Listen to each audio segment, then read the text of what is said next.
Amen. Purihin po ang Panginoon at magandang umaga. Parang napakatagal na panahon na natin hindi nakasama sa Lucero. At nagpakilala pa. Pero at least natutuwa ako kasama ka namin sa pagsama ito. Actually, ito yung 6 weeks na tayo ay sama-sama. Sabi nga sa kapatid na Yaya, dagdagan mo nga yung upuan. Kasi ng mga last week na ating panambahan, parang masikip tayo. Kaya kung mapapansin niyo po, yung setup na ating bako ay lima na po. Pero nawala naman yung mga miyembro natin. Kaya siguro pakaya pa may delay o medyo may mga bagay pang sinasaayos. Kaya medyo maraming bakanting upuan. Pero ganun pa nga, kapasalamat kami dahil sa Panginoon. Dahil sa mga ganito, tayo muli ay makikinig, mag-aaral ng kanyang mga salita. Next ko po na pasumadali na kayo po ay magsitayo. Magbukas po kayo sa inyong mga Biblia sa aklat po ng Exodus chapter 7 verse 16. Sa aklat po ng Exodus, kabanata 7, talatang 16, o Exodus sa English chapter 7 verse 16. Sabay-sabay po natin itong basahin mula po doon sa mga Biblia na hawak natin. Tayo pong lahat. Sabihin mo sa kanya ang ganito, pinapunta ako rito ni Yahweh, ang Diyos ng mga Hebreo, upang sabihin sa iyo na bayaran mong umalis ang bayang Israel at sumamba sa kanya sa ilang hanggang ngayon ay ayaw pa rin sumunod. Tayo kasigit naman na namin. Pinoon, maraming salamat po at muli sa pagkakataon at oras nito. Kami po muli ay mag-aaral, magpupulay-pulay ng mga salita. Ang dalangin ko nga po, Panginoon, na patuloy po kami samahan sa pamunat paggabay na yung Santong Espiritu po sa pag-aaral po namin dito ay lubusan po namin maunawaan at maintindihan yung mga salita mo po namin sama-sama pag-aaralan. Sa iyo po, Panginoon, tinadalangin ang datong ito sa pangalan ng Jesus na kapagligtas. Amen. Pwede na po kayong umupo. Ang ating pong pag-aaralan sa mga ganito ay ang bagay nga po na when terrible things happen. Kaya kung titignan nga po natin, natutuwa ako, sabi ko nga, doon sa module ng aking anak na dalawa, meron pa doon sa module nila, yung una nilang pinasa, parang ito yung survey. At ito yung time na kung saan meron parang excerpt doon na meron pabasahin na ito yung title. When terrible things happen. Actually, ang title na ito na nilagay doon sa module ng mga estudyante, either ako naniniwala, elementary man, high school, junior high school, hanggang senior high school, kasi nakita ko yung sa module ng aking dalawang anak, yung title na ito. At ito ay tumutukoy doon sa pandemya o pandemic na ating nararanasan, kung paano ang mga estudyante ay mag-a-adjust o mag-cope out doon sa sitwasyon na kanilang pinalagyan. Kinuha ko rin yung title na ito at sabi ko na napakandang pag-aralan ating tingnan kung dumating man o mangyari man sa panahon natin yung terribling pangyayari. Actually, medyo mahaba ito na naayos pa ng ating Tinito mo na yung meaning kasi dito. Pili yung context po nito na titingnan natin. Marami po ba tayong pinain bago umalis ng ating bahay na almusal? Hindi ko nga pa nasabi na Sunday na magkarga kayo ng mahaba o maraming pagkain. Kasi baka abutin tayo ng launa kasi medyo mahaba-haba. Pero I decided sa tulong ng Panginoon na gawin na lang po itong part o talagang hindi kakayanin kasi napakahaba po ng mensahe. Actually, sinimulang kanina itake ng alas 6. Inabot na ako na alas 7:30, hindi pa rin tapos. Inabot na ako ni Cornelio dito. Kasi ang pinakamaaga ng kapatid ng Adon, sabi ko, mukhang hindi kakayanin ng alauna. Kaya ang kalooban ng Panginoon na mahati ko po ito sa dalawang bahagi, gano'n na lang po. Kasi po, ang text na gagamitin ko dito, from Exodus chapter 7 verse 14 hanggang chapter 12, isipin niyo po yun, 7 chapters po yung ating pag-aaralan. Pero huwag naman po kayo mag-alala dahil sabi ko nga po na baka hindi po ito umabot ng alauna at medyo baka ito po kung lulobin ng Panginoon. Dahil okay na. And kaya, ibig sabihin, tininan ko po yung meaning dito ng word na terrible. At minsan, narinig natin yung salita na terrible ka naman.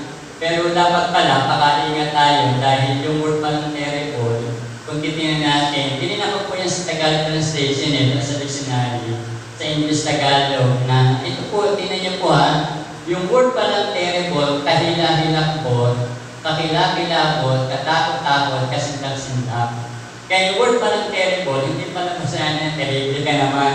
Kasi sinabing terrible ka naman, nakakatakot pala, kaya hindak-hindak, katakot-takot, kasindak-sindak yung takot. Ito pala yung meaning niyan. Then yung synonym na ginamit dito, pag sinabing terrible, dreadful, frightful, o awful. Ibig sabihin, hindi yung meaning niyan. Nakakasindak, nakakatakot, kahilakbot. Yun yung bagay na makikita natin. Pero yung meaning niya na binanggit dito, pag sinabing terrible, very shocking and upsetting, very bad or unpleasant. Hindi talaga kaaya-aya. Ito yung napakasama. Yung terrible word na ginagamit dito. Kaya mabasa ko nga doon sa muna ng aking anak, yung title na ito, when terrible things happen, ako'y naniniwala yung pandemya ito, talagang terrible yung ginawang pinsala nito. Yung ginawa nito sa buhay natin bilang tao. Actually, hindi na normal yung ginagalaw natin. Kaya na tinatawag tayo ngayong new normal, yung mga galaw natin. Kaya terrible talaga yung nangyari. Pero kung titignan natin, ano ba yung terrible yung pangyayari sa Bible, na nais ko i-share sa umagang ito, kung paano ito nung sabi, kahila-hilakbot, kasindak-sindak, at higit sa lahat na makikita natin dito, nakakilakilakbot. Actually, yung binasa natin kanina, ito yung conversation ni Moses yung sa harap ng Paraon. Nang sabi ng talata dito na makikita natin, sinabi ni Diyos kay Moses, sabihin ko sa kanya ang ganito sa harapan ng Paraon, pinapunta ako rito ni Yahweh, ang Diyos ng mga Hebreo, upang sabihin sa iyo na payagan mo umalis ng kanyang bayan Israel at sumamba sa kanya sa ilang hanggang ngayon ay ayaw mo pa rin sumunod. At alam naman natin yung background nito, yung pagharap ni Moses at the same time ni-ari ng kanyang kapatid doon sa hari ng Ehipto na tinatawag ng Paraon. Diba, mula doon sa kabundukan, mula doon sa Ilang, mula doon sa Sinai, nagpakita ang Panginoong Diyos kay Moses para isumbog doon sa bansang Ehipto. Para hanguin o alisin sa pagkakaalipin yung bansang Israel sa kamay ng Paraon na ito na makikita natin. At umayang time na makikita natin na nakikiusap dito na yung Moses na ito nakasama siya, ako'y naniniwala, mahal kasama yung mga leader doon. Kung saan nakikusap na paalisin palayanin yung bansang Israel. Pero hindi nangyari. At dito, makikita natin, sabi nga dito, ito yung mga bagay na makita natin dito, hindi ko pala nailagay. The Lord gives a series of 10 plagues on Egypt. Kaya sa puntong ito na makita natin, ang Diyos ay nagbigay ng 10 salot. Ito yung series, sa sinabing series, sunod-sunod. Hindi sinabing isa lang, dalawa. Maliwanag na binanggit dito. The Lord gives a series of 10 plagues on Egypt. Kaya sabi ko nga, kung ito ay i-discuss ko lahat, talagang kulang yung 2 o 3 oras. Kaya 10 salot ito, kaya makikita nyo sa text na aking ginamit. From Exodus chapter 7 verse 14 hanggang chapter 12 verse 32, ito yung kabuuan ng 10 salot na pumapaloob dito sa aklat ng Exodus. Kaya yung 10 series nito na makikita natin, sabi ko nga, ito yung ating titingnan ngayon sa umagang ito, kung ano yung nangyari kaganapan, kung bakit na masasabi natin, and I believe personally, talagang kahila-hilakbot, talagang kasindak-sindak, at talagang katakot-takot yung nangyari dito sa bansang Ehipto. At next ko na yung first 2 part lang natin discuss sa umagang ito, then in third part siguro next Sunday. Kasi medyo mahaba nga ito. At tingnan, yung the first 2 blocks na makikita natin yung word of love, diba? Ito yung salot. Ito yung confirmation. Sabihin natin, literally, yung pandemic na ito, may consider itong plague o salot. Kasi ang laking pinsala yung idinulot ng pandemya ito regarding sa COVID-19. And consider na makikita natin yung 2 unang salot na ibinigay dito ng Panginoong Diyos sa pamagitan ni Moses ni Aaron doon sa bansang Ehipto. Kaya masasabi ko na terrible, kasindak-sindak, kahila-hilakbot, yung ginawa ng Diyos dito sa bansang Ehipto. Ano yung unang 2 na makikita natin dito? Sabi dito, turning water into blood, Moses stretched the Nile River with his staff. At alam naman natin, di ba, doon sa unang salo, doon sa sampung salo na makita natin, na ginawa ni Moses, sa pamagitan ni Moses, pati ni Aaron, siyempre, ang Diyos yung gumagawa talaga nito. Nung hinataw ni Moses at ni Aaron, yung kanilang tungkol, doon sa tubig nilo, nagkulay dugo po ito na makikita natin. Kaya ibig sabihin, tayo, sabi ko nga, bilang mga Pilipino, tayo, naalala ko nga, na tayo hindi na tayo sanay, uminom na sa mga tibel o kahit sa kuryente. Ang ininom na natin ay yung malinis na tubig, hindi ito purified, mineral, iba nga, alkaline pa yung iniinom, di ba? Para makatulong doon sa digestive system natin. Pero ang nangyari dito, na makikita natin, ginawa ng Diyos sa pamagitan ni Moses at ni Aaron, na yung lahat ng tubig doon sa bansang Ehipto ay halos nagkulay dugo. At makikita nga po natin dito from verse 17 to 21, makikita po natin sa mga talatang ito yung nangyari na halos yung mga isda ay mga nangamatay. Yung bagay na makikita natin dito. At ang sabi dito na makikita natin, no, sabi nga, maluwanag yung pinapakita dito na walang halos makainom ng mga Egyptian. Yung bagay na makikita natin dito na posibleng pinauho nila, hirap na hirap sila sa tubig. Actually, binanggit nga din sa verse 25, at lumipas ang 7 araw mula nang hampasin ni Yahweh yung tubig. At ang sabi sa verse 24, ang mga Egyptyo ay humukay sa tabing ilog upang kumuha ng inumin, sapagkat hindi nila nainom ang tubig sa ilog. Bumahon na yung ilog. At ang sabi dito, after 7 days pa, bago ito nainuman muli. Ibig sabihin, ganoon kahirap yung sitwasyon kalagayan ng bansang Ehipto. Hindi binanggit dito na naapektuhan yung bansang Israel. I believe, mayroong reservation ng Diyos dito para sa bansang Israel. Kasi ang binanggit lang dito, bagamat yun ay buong Ehipto, ang napinsala lang dito ay yung mga Egyptian o mga taga-Ehipto. Kaya napakahirap na sitwasyon, yung unang sanad na pinadanas ng Diyos sa buhay ng bansang Ehipto sa pamagitan ni Moses ni Aaron, nung gawing kulay dugo yung lahat ng tubig doon na makikita natin. Kaya ibig sabihin, may hirap na sitwasyon dito sa bansang Ehipto. Then secondly, na makikita natin dito, the frogs covers all the land of Egypt, then Aaron stretched his staff over the rivers, streams, and the pools. Yung pangalawa na makikita natin ay yung palaka, na halos yung palakang ito pumuno doon sa buong bayan ng Ehipto. Na nakuha tayo ng aming anak nung galing sa tindahan pa uwi, biglang sumigaw. O bakit ka sumigaw? Yung pala, may nakita siyang palaka doon sa kanyang dadaanan. Sabi ko, palaka lang yan. Nagsisisigaw ka na. Kasi siguro, kung na-experience natin, napakaraming palaka, sobrang irritable tayo na makikita natin. Imagine po natin, yung buong bansang Ehipto, punong-puno po ng mga palaka. At kung isipin natin, saan galing yung mga palakang ito?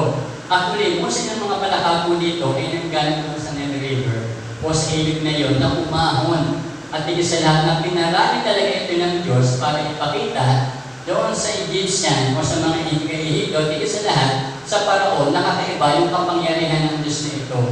Nang sabi nga po nito, halos buong lupain ng Ehipto ay napuno po ng mga palaka. Kaya inisip ko, kung yung mga bata na takot sa palaka, siguro araw-araw nagsisisigaw.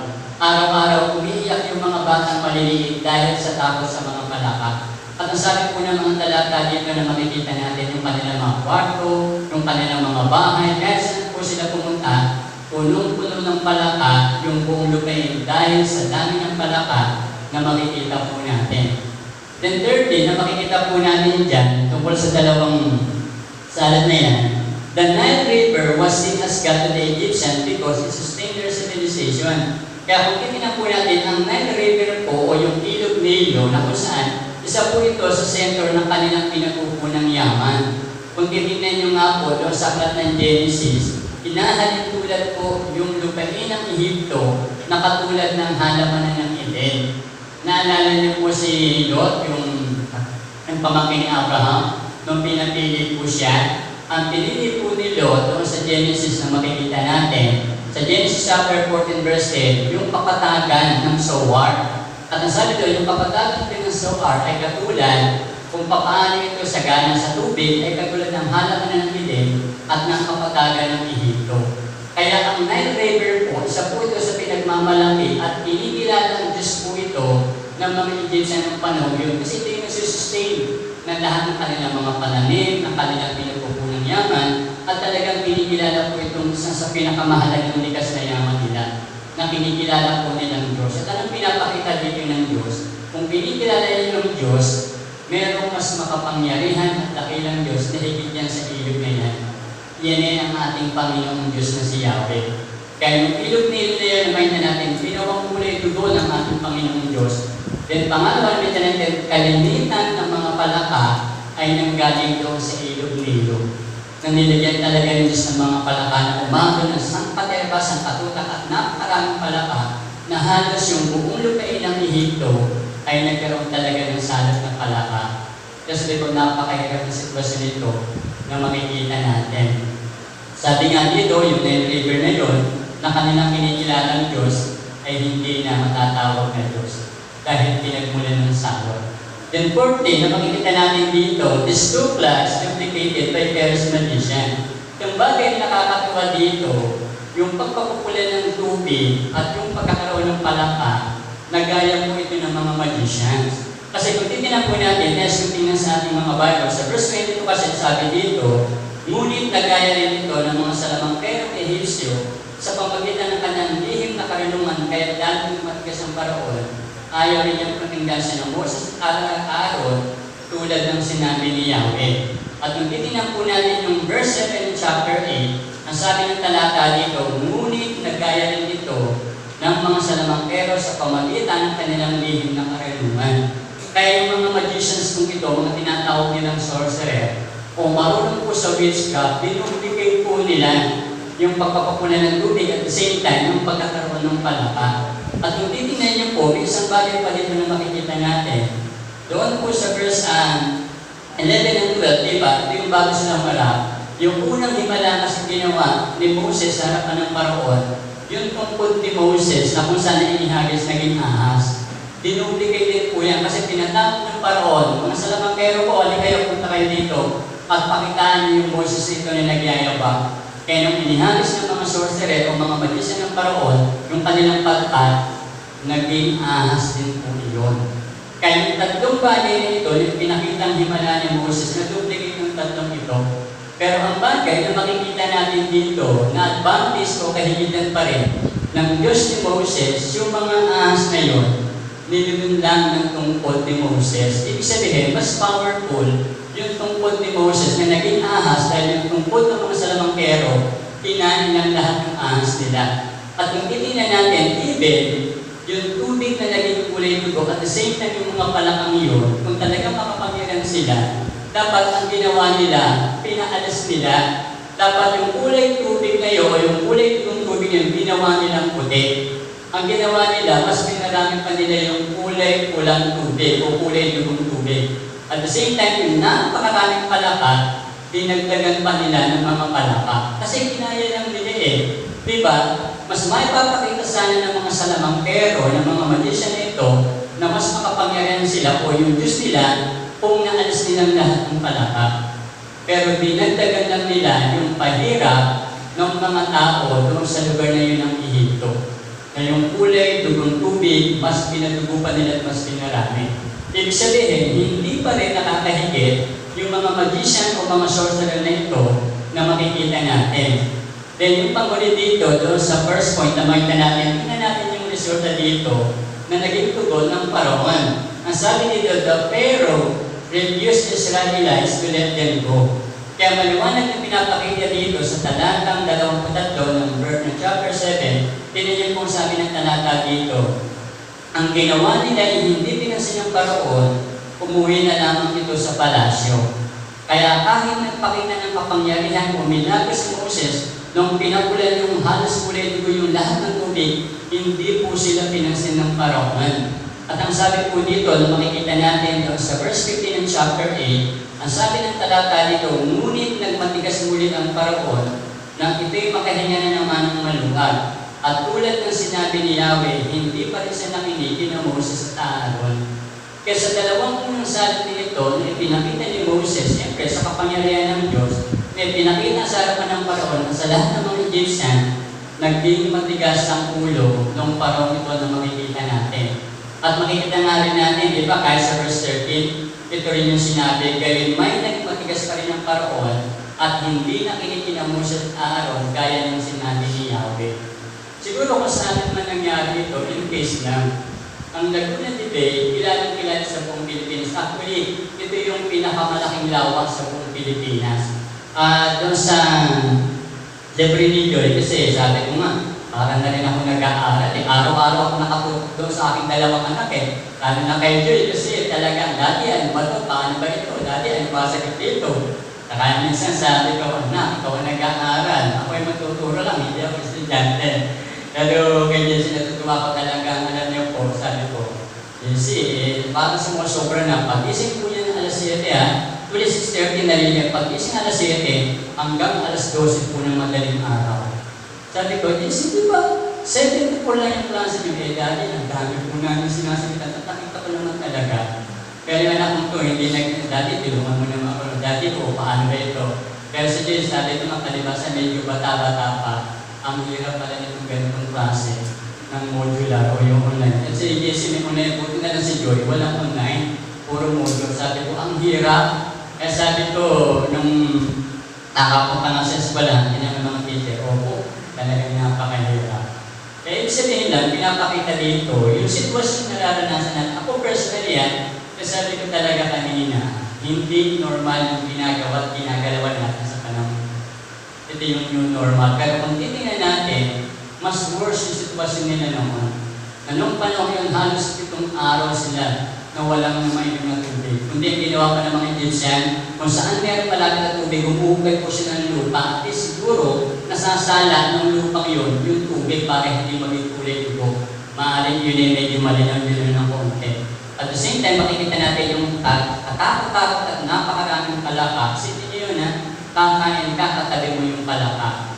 At naalala naman natin, di ba, ang hirap noon, yung makita mo lang yung palaka, lalo yung mga babae, deri-deri na.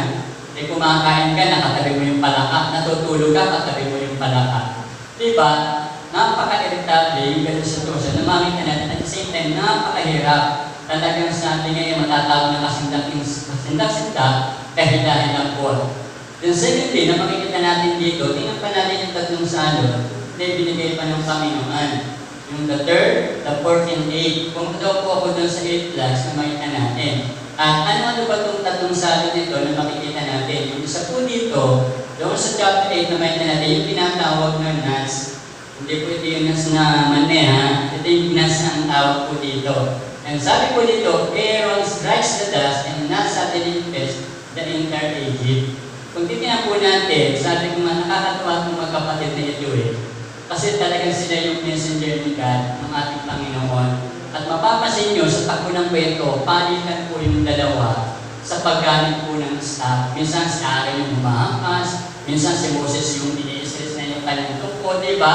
Siguro sa dami ng palusang ibinigay ng Diyos, doon sa bansang Egypto, yung dalawang ito, napapagod din, kaya nagpapalit-palitan po sila.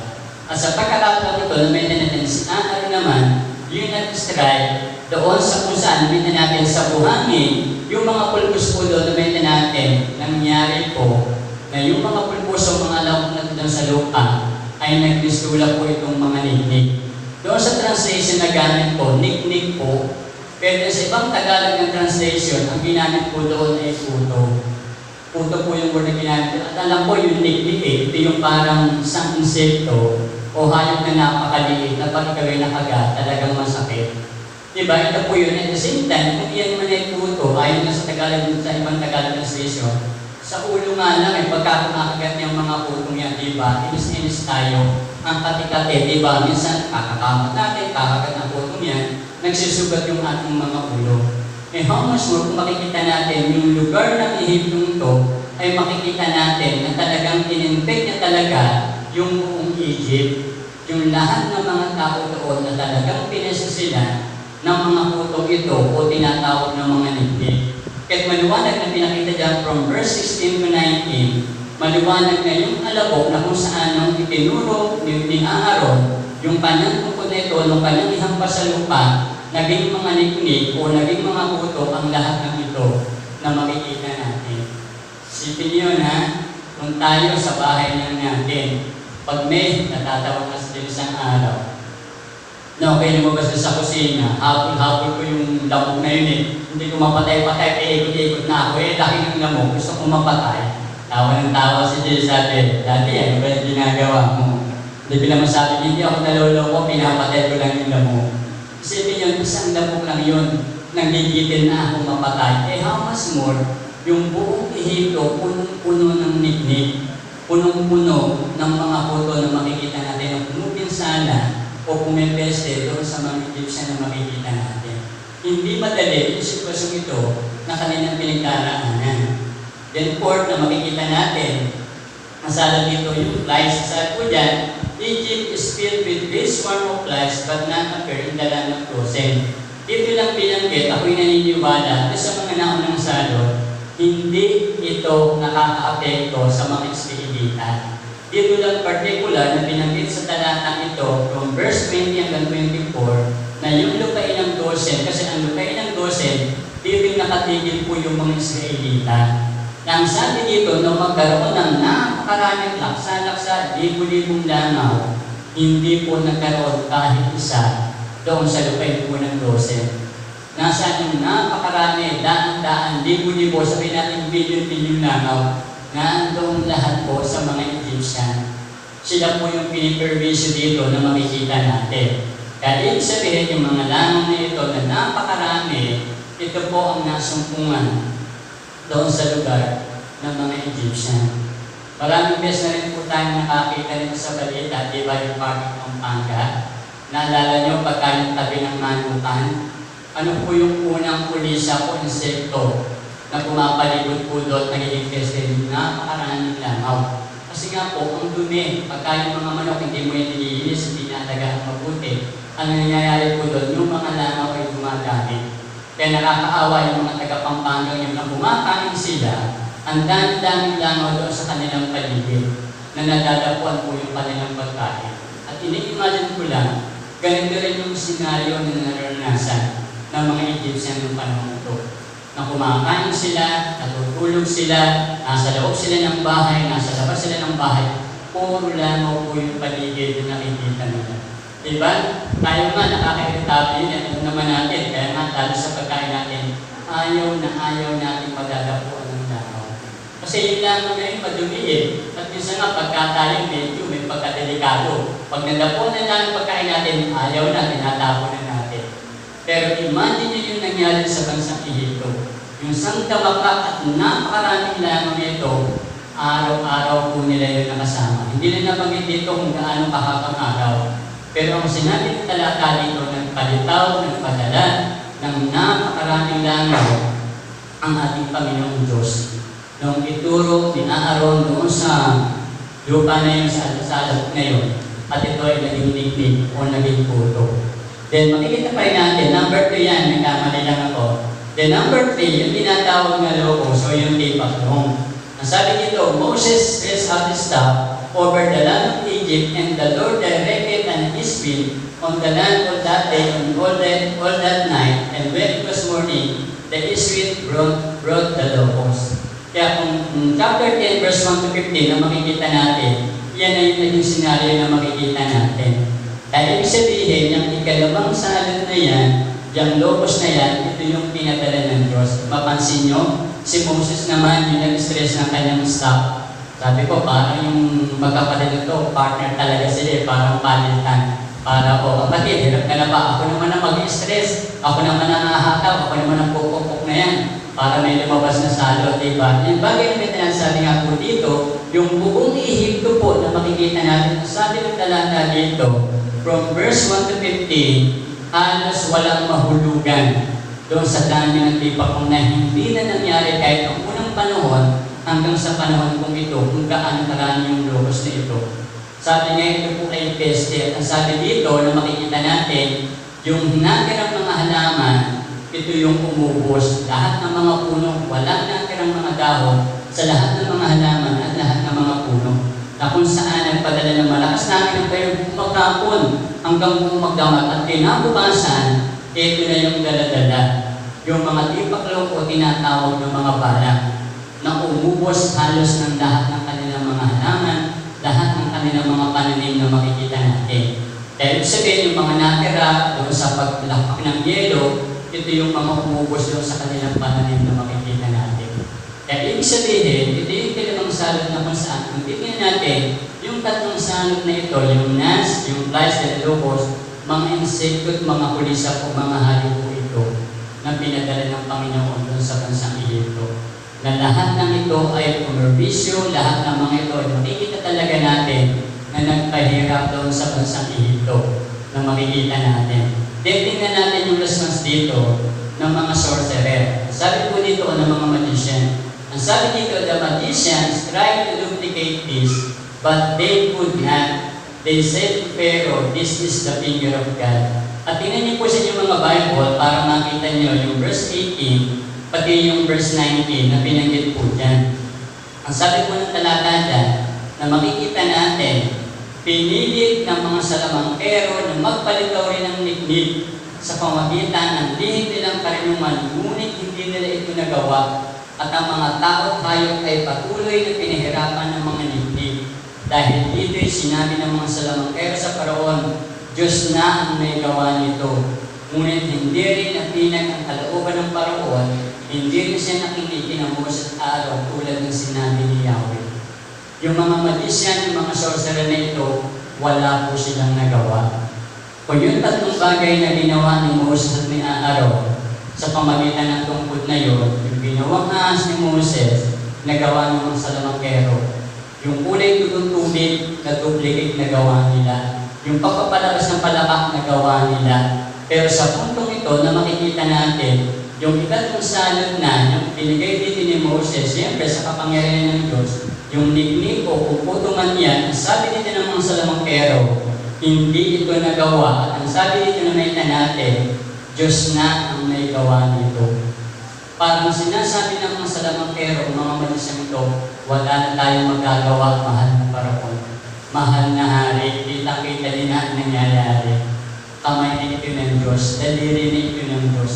Diyos na talaga yung kalaban natin. Hindi lang masabi dito na sumuko na tayo, mahal na Paraon.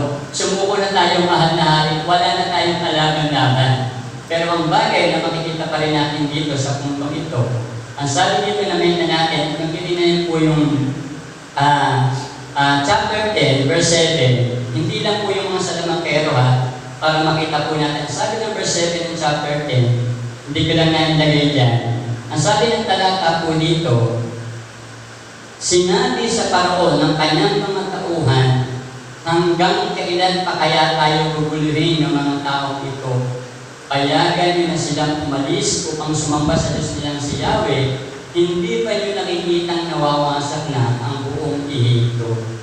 Actually, binanggit ito ng mga tauhan kung mamamayan ng hari ng Ehipto o ng Paraong ito pagkatapos ng ikawalong salot doon sa Banang. Hindi lang yung mga salamangkero o mga magician na nagsasabi sa Paraon, wala tayong laban, wala tayong kaya sa Diyos nila. Sumuko na tayo, hindi tayo mananalo. Eh hindi lang yun ang sabi ng mga tauhan dito. Sa verse 7, hanggang kailan pa kaya tayo gugulihin ng mga taong ko? Payagan nyo na po silang umalis upang sumamba sa Diyos nilang si Yahweh.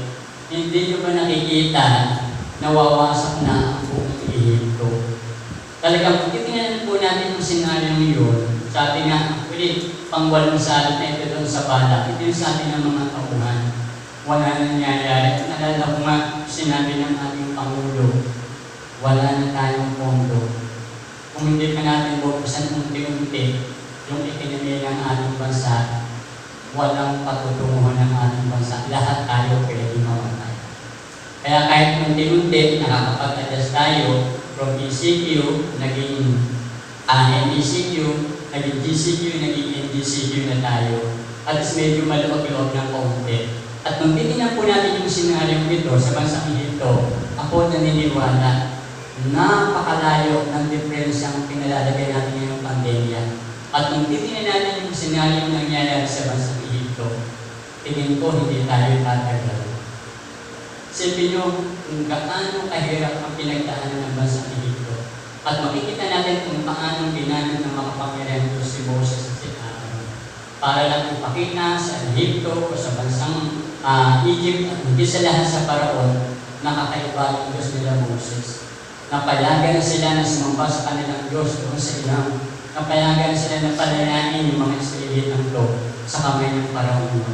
Pero ang bagay na makikita natin dito, na naging matigas yung Paraon. Ang bagay na napansin ko rin dito, from verse kaya, mula doon sa una hanggang sa ikalimang salot, na makikita natin even hanggang dito sa 8, walang buhay na nakikita dito. Sa akin ang pag-aaral, sa aking pagkadako, meron man siguro, mabilan-bilan, pero hindi binigyan din dito ng napakaraming taong namatay. Ang binagit lang po dito yung mga halaman na nasira, na nasalanta, na namatay, na nakubos, na hindi nakain, at yung mga isda, binagit po talaga dito, halos na mamatay lahat, yung sa una pa lang ng salot. Pero yung pagtigil po dito ng tao, ng buhay ng tao, sa akin ang pag-aaral, na matagal ko rin po itong binasa pa ulit-ulit, wala akong nangyari. Ano po yun nangyari sa mga tao?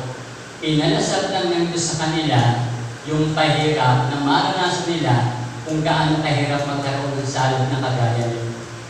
Yung magkaroon ng lignig na nagpapahirap sa tao, yung mga langaw na kasakasama nila sa halos kung magapon ng kanilang buhay, at maging yung mga tipaklo na kasama nila sa buhay dito. Then kasama pa yung mga palakang yun, tapos wala ka kung may inyong natubig. Ibig sabihin, napakahirap na senaryo, terrible. Kaya sabi ko, ito talaga yung terrible. Kaya sabi ko, yung paggamit natin ng salitang terrible, hindi pala yung ganun kadali. Kaya pag sinabi pa lang talagang terrible, kahilahilakbot, kakilakilabot, nakakakilabot, katakot-takot, at kasindak-sindak. And I believe, ito talaga yung nangyari sa bansang Ehipto. Kung paano ipinaranas sa kanila ng Diyos, yung salot na ito o mga bagay na sa tanong buhay nila na hindi nila naranasan. Actually, kung kitinayin po yung Bible after ng Exodus to, wala na pong nangyari ganitong parang salot. Talagang pinakita lang ng Diyos sa bansang Ehipto, lalo na doon sa kanilang hari na tinatawag ng Paraon, iba yung Diyos ni Moses. Iba yung Diyos ng bansang Israel na nag-iingat, nagpoprotekta sa mga mamayan ng Israel. Sabi ko nga sa puntong ito, at kung dito tapusin yung aking mensahe, kasi mahaba po yung dahil po ng 5 pa lang to, 5 pa yung natitira. Tingin ko mukhang mas mahaba yung part 2. Kaya mag-11 na po, at sabi ko nga, dito ko muna po ito tatapusin. Kasi sa puntong ito, na nabanggit ko kanina, wala akong nabasa dito na meron namatay kahit isang lalaki o isang babae, o meron buhay na kinitin. May buhay na kinitin, yung mga isda, yung mga hayop nila, talagang halos nangasalantalahan, yung mga halaman na namatay. Pero isang buhay ng tao, wala po akong nakita dito. Nagkapukul-pukul talaga yung nagkakaroon na maraming tiksa, pinirapos naman sa insekto, pero bagay, sa kabila ng pagtanggi dito ng Paraon, dapat pa rin siya na magpasalamat. Dahil yung yung panglima kasi dito, ito kasi yung response ng Pharaoh Ang sabi dito, the Pharaoh refused against the Israelites to let them go. Kaya kung tingnan natin, yung buhay na yung Paraon lang yan, ito po yung mga talata na nagpapakita sa tatlong pangyayaring ito, mula po doon sa niknik, mula sa napakaraming langaw, mula sa napakaraming mga tipaklo, o mga balang na makikita natin na puminsala. Ito po yung katugunan ng hari o ng Paraon na makita natin. Tingnan natin para lang makita natin isa-isa kung ano naging tugon dito ng Paraon. Ang sabi ng 19b, ngunit hindi rin natinag ang kalooban ng Paraon, hindi rin siya nakinig kina Moses at Aaron tulad ng sinabi ni Yahweh. At yung verse 25 hanggang 32 ng chapter 8, ang sabi po ng talata dito, kaya pinatawag ng Paraon sina Moses at Aaron, sinabi, sige, maghandog na kayo sa inyong Diyos, huwag lamang kayong lalabas ng Egypto. Pinapahintulutan na o inaalala ng Paraon na lumabas na sila. Kaya lang, ang sabi dito, sumagot si Moses, hindi po maaari dito sa Egypto. Kasi inaalala sila sumamba doon sa Egypt. Kaya ang instruction ng Diyos kay Moses, ilalabas sila sa bansang Egypto at doon sa ilang sila sasamba. Kaya ang sabi dito ni Moses, magagalit po sa amin ang mga Egyptyo kapag nakita nila kami naghahatid kay Yahweh sa parang kasuklam-suklam sa kanila. At totoo naman, matakay po sasambay mo ng Israelita at isipin po natin, napakarami po ng mga Israelita. Actually, parang outnumbered ng mga Egyptian At kung titignan niyo po sa chapter 1, chapter 2 ng Book of Exodus, ang bilis dumami ng mga Israelita. Kaya ang ginawa nga ng Paraon ng panahon yon, pinapapatay na niya yung mga inaanak na lalaki dahil patuloy ang pagdami. Kaya ang sabi dito, kung mananambahan natin mga Israelitang to, nakakahiya naman sa mga Egyptian. Parang maging kasuklam ito. Ang sabi dito, iyak na bawat nila kami hanggang mamatay. Ang kailangan ko ay maglakbay kami ng 3 araw kasi ilang kami maghahandog kay Yahweh tulad ng utos niya sa amin. Actually, 3 days pala lang yung lakbayin mula Egypt patungo doon sa Ilam. Pero nalakbay ko nila yun yan 40 years, 3 days ng pananglakbayin yun mula doon. At ang sabi dito, sinabi ng Paraon, papayagan ko kayong malis, ngunit huwag kayong masyadong lalayo. At ito yung maganda, at ipanalangin ninyo ako. Ang sabi ng verse 29, sumagot si Moses, pag-alis ko po rito, ipapanalangin ko po kayo kay Yahweh na alisin sa inyo ang mga langaw, gayon din sa inyong mga tauhan at nasasakupan. Ngunit huwag niyo na kami hahadlangan sa paghandog namin kay Yahweh. At ang sabi ng verse 30 hanggang 32, umalis si Moses at nanalangin, tinugon naman sa ni Yahweh at umalis nga ang mga langaw, walang natira ng isa man. Isipin yun, mula sa libo-libo, daan-libo, mula sa milyon-milyong langaw, kahit isa, walang natira. Yung sabi ng Bible, wala ng isa mang langaw na natira nung manalangin si Moses. Pero ito ang hindi maganda. Ang sabi ng verse 32, ngunit nagmatigas pa rin ang Paraon, hindi niya pinayagang umalis ang mga Israelita. Ito yung nung ika-4, yung mawala yung mga langaw. Nagbago na naman yung isipan ng hari. Nagbago na naman yung isipan ng Paraon. Then sa verse 16 hanggang verse 20, ng chapter 10 na makikita natin, ito yung mga balang. Ang sabi po ng talata dito, dahil pinatawag ng Paraon sa Moses at Aaron, sinabi niya, nagnasala ako kay Yahweh ninyong Diyos gayon sa inyo, patawarin niyo ako at pinapakiusap kong ipanalangin niyo kay Yahweh na alisin na sa akin na kamamatay ng parusa nito. Diba? Nandito yung kanyang pakiusap, hindi lang sa ipanalangin ina-admit na niya yung kanyang kasalanan, yung kanyang pagkakamali. At ang sabi dito na makikita natin, patawarin mo at pinakisupot, panalangin mo kay Yahweh na alisin sa akin na kamamatay ng parusa nito. Iniwan ni Moses ang Paraon sa inyo na namin. Binago naman ni Yahweh ang takbo ng hangin, pinatihip niya ang malakas na hangin mula sa kanluran at kinangay nito ang lahat ng balang papunta sa dagat at pula, isa may walang natira sa Ehipto. Pero ang sabi ng verse 20, ngunit pinagmatigas ni Yahweh ang Paraon, hindi nito pinayagang umalis ang mga Israelita. Kaya yung hangin ang galing mo ng silangan, maghapot magdamag, na pinapunta ng Panginoong Diyos yung balang sa Ehipto, ganon din kabilis ni inalis ng Diyos. Dahil ipinalangin ni Moses yung Paraon to, ayon sa kanyang kahilingan, na alisin yung mga balang na ito. At ang sabi rin po ng talata, ni isa mang balang ay walang natira sa Ehipto. Kaya mula rin sa libo-libo, daan-libo, bilyon-bilyon, sabihin natin, napakaraming balang na yun, wala rin isa mang natira dahil nung nanalangin, lilipod ng Diyos na si Moses. Pero ang bagay na nakakalungkot dito, pinagmatigas ni Yahweh ng Paraon at hindi pa ito pinayagang umalis ng mga Israelita. Sabi ko lang, isip-isip ko lang ito, kaya aking binabasa. Hindi na natuto yung Paraon ito, hindi na natuto yung hari ito. Sabi nga, kung ako'y nasa kalagayan, isang bagay pa rin yung pwede ko ipagpasalamat. At dito po ako magtatapos, ang samantala, dito ko muna po tatapusin yung aking mensahe. Di ba? Napagin ko kasi kanina, wala sa mga taong namatay noon. Kung napakarami mga hayop o mga halamang namatay, mga isda, pero ang bagay na pwede pa rin kayo sa langit ng Paraon, walang mga tauhan, walang mga Egyptian namatay. Bagamat talagang pinirbisi sila ng mga langaw na yun, pinirbisi sila ng mga balang ng mga nitik na yun, at yung hindi na pag-inom ng tubig, at yung napakarami pa lang yun. Pero ang bagay pa yung dapat na gawin ng Paraon dito, magpasalamat. Dahil walang pinitin na buhay ang Diyos sa pagkakataon nito. Kaya dito ang datos yung maging mapagsalamat, yung being grateful. Kasi sabi ko, kung ganun man yung nangyari sa atin ko nga, kung iantay natin sa ating buhay sa ngayon, sabi nga nung sabi ni Rosel, nagpakilala pa nga kanini, ako po si Rosel sa mga hindi nakakilala. Para naman 10 taong tayong hindi nakita Ilang buwan pa lang naman, di ba? talagang may na natin, sabi ko nga, ang hirap talaga yung pinagdaanan natin. Walang natuwa, walang nagpapalakpak sa atin nung dumating yung virus na ito. Ang hirap talaga. From March, declare ito yung isang pandemic, kung nahirapan lang talaga tayo tumigil. Pero sabi ko, ang dami pa rin natin dapat may pagpasalamat sa Diyos. Natigil sa lahat, buhay pa rin tayo. Tinenda mga kapatid, wala isa sa atin ang naapektuhan ng COVID-19 ito.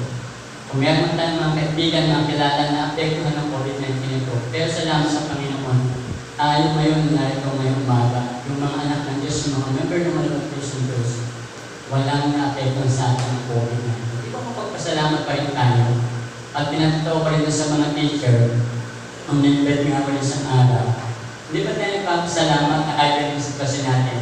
At least buhay pa rin tayo, na humihinga pa rin tayo. Na pag-ising natin kada umaga, meron tayong lakas, meron tayong buhay na kung saan natin tinataglay.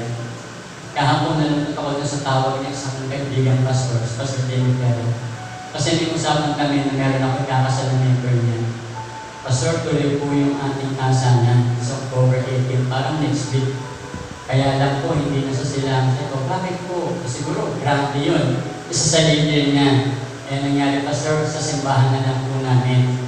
Baka anin na lang po tayo doon sa kasalan yun.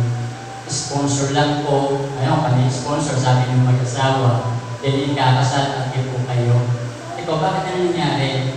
Yung tatay ko, ng member namin dito na yun, nagkaroon po ng COVID.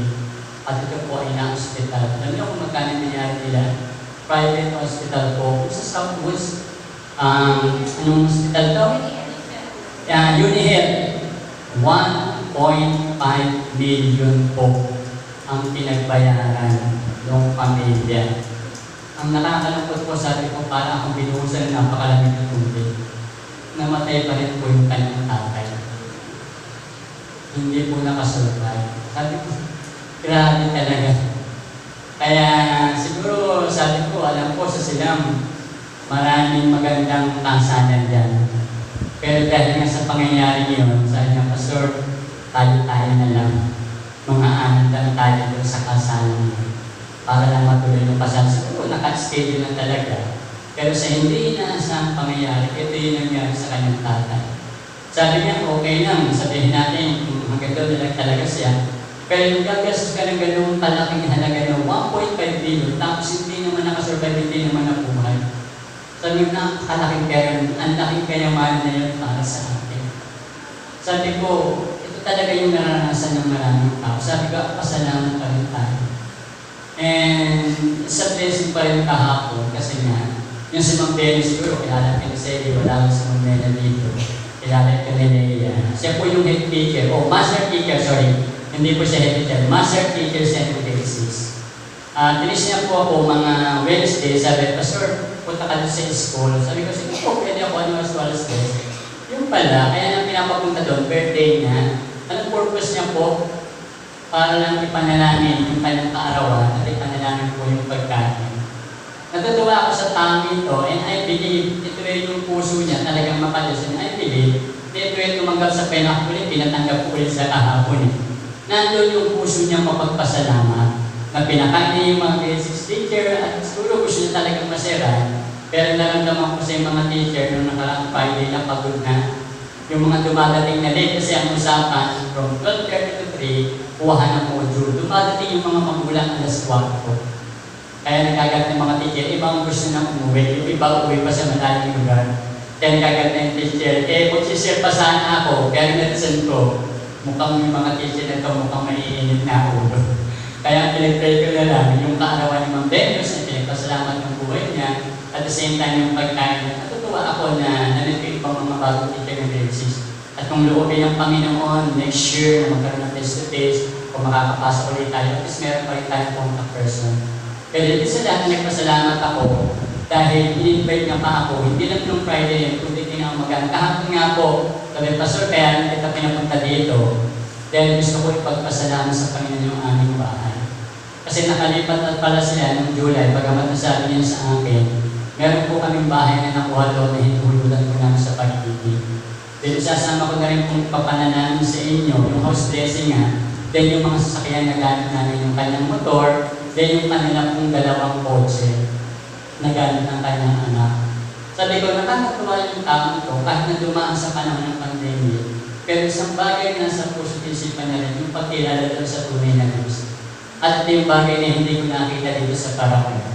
Yung Paraon to talagang pinatigas na ng pinatigas niya yung kanyang puso, yung kanyang damdamin para hindi na mapansin sa Israelita.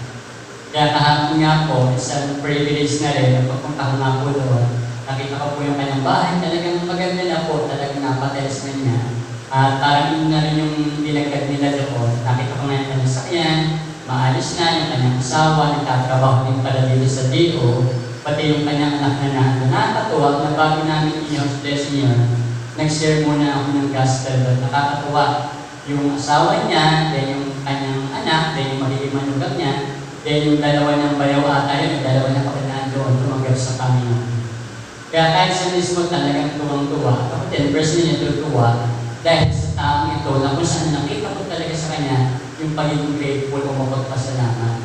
Na kahit dumaan siya sa mabigat na sitwasyon, at kwento niya rin, hindi naging madali yung kanyang buhay, kaya nga sa panahon yun, then yung pagpapagawa pa rin ng bahay nila, dumaan talaga yung pandemic, di ba bawal magpagawa.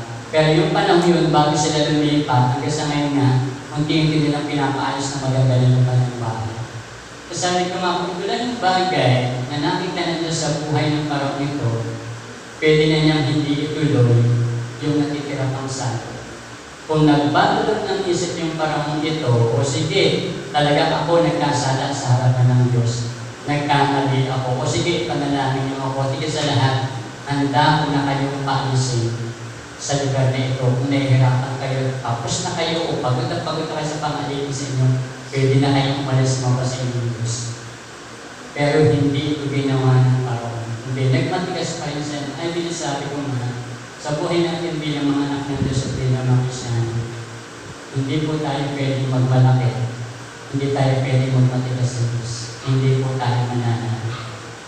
Kung paano ang Paraon to sa kanyang pagmamatigas, hindi po siya sumuko, hindi po siya nagpailalim, hindi po siya sumunod sa pinasasabi ng Diyos. Grabe, terrible, worst po yung nangyari sa kanya. Sabi ko nga, hindi pa doon yung natatapos. Meron pa po limang salat na mas matindi. Nagdaranasan yung kanyang lupa. Nawa sa bawat sa atin, medyo matisip din po natin yung mga bagay na ito. Kung ininiwala, hindi naman sa lahat ng pagkakataon ng panahon na pag may nangyari sa atin, hindi maganda, parusa na ito ng Diyos. Dapat maging may inyong din po tayo. Matisip talaga natin, nasa ang sitwasyon, nasa ang kalalagayan na ako sa harapan ng Diyos. Na kayo may nangyayari mang hindi maganda sa aking buhay. Ano ba yung katatayan ko sa harapan ng Panginoon? Malayo na ba ako? Matigas na ba yung aking ulo? Yung damdamin ko ba wala na sa Panginoon? Sana naman huwag naman sa punto ng ating buhay. Yung damdamin, isipan, puso natin ay kagaya ng Paraon. Kundi meron pa rin tayong malamot na puso. At tayo naman naniniwala, ang Diyos, nakikita sa Diyos ang kalalagayan natin. Ang Diyos, siya pa yung Diyos na mahabagin. Siya pa yung Diyos na makunuhin. Siya pa yung Diyos na magpatawad. Na hanggang unawa, magpatawad, magmahal pa rin sa ating bilang kanyang mga. Kaya nawa, huwag tayong matulad sa Paraon ito. Sa totoo lang, okay na sana kung sa'yo nahihirapan. Kaya nangyayari dito, yung lahat ng mamamayan ng hindi. Sa totoo lang, yung pandemya na nasa natin, walang gusto niya. Pero I believe, part ito, ako naniniwala, bahagi ito. O sabihin natin yung pandemya nito, pinaranas talaga sa ating ng Diyos. Kasi katututo natin lahat ng mga Kristiyan natin sa lahat sa leader ng bawat bansa na nahihirapan sa Panginoon. Pinakamaganda na talagang magagawa natin. Siyempre, ang lumapit, ang tumawag sa ating Panginoon Diyos. Tayo kayo manalangin. Panginoon, maraming salamat. Sa pagkakataon to na yung mga salita ay nagpapatunay na nagpapakita lang kung gaano kahalaga yung mga salita. Na kahit na matagal na panahon na nangyari kung naganap ang mga bagay na ito, ipinakikita mo pa rin kung gaano ka makapangyarihan, kung paano isang tao nagmamatigas, nagmamalaki na kung saan na hindi ko nakilala sa iyo. Ito yung pagpaparusa na ginagawa mo po sa buhay ng tao, hindi lang sa kanya, kundi sa lahat ng kanyang nasasakutan. napakahirap na sitwasyon, napakahirap na kalalaki. Salamat, Panginoon, sa lahat ng unang 5 salot nito na aming diniskas. Wala pa po kaming nararanasan dito kahit isa. Alam po namin yung sitwasyong aming pinalay, ang pandemya po ito, bagamat mahirap, pero napakalayo po yung sa katundinan kung pag-uusapan yung 5 salot na aming diniskas. Kaya salamat pa rin, Panginoon, dahil nakakapamulit po kami na kahit hindi normal, pero nakakagala po kami, nakakaalis po kami, nakakapunta sa gusto po namin puntahan. Salamat, Panginoon, sa privilege na ito. Sa lahat ng salamat po kami. Sa kabila ng malawak ang pagkalat ng coronavirus na ito, ang COVID-19, wala sa man po sa amin na napektuhan ito. Kahit isang bagay na ipagpasalamat po namin. Sa lahat, alam po namin ang bawat isa na sa pandemya po ito ay napakarami po namin mga katungan. Naiisip po namin, ako personally, bahagi ito ng test ng aming pananampalataya. At higit sa lahat, hanapit po kami na mas lalong maging malapit sa iyo, hindi lang ang bawat sa amin, kundi sa aming mga pamilya.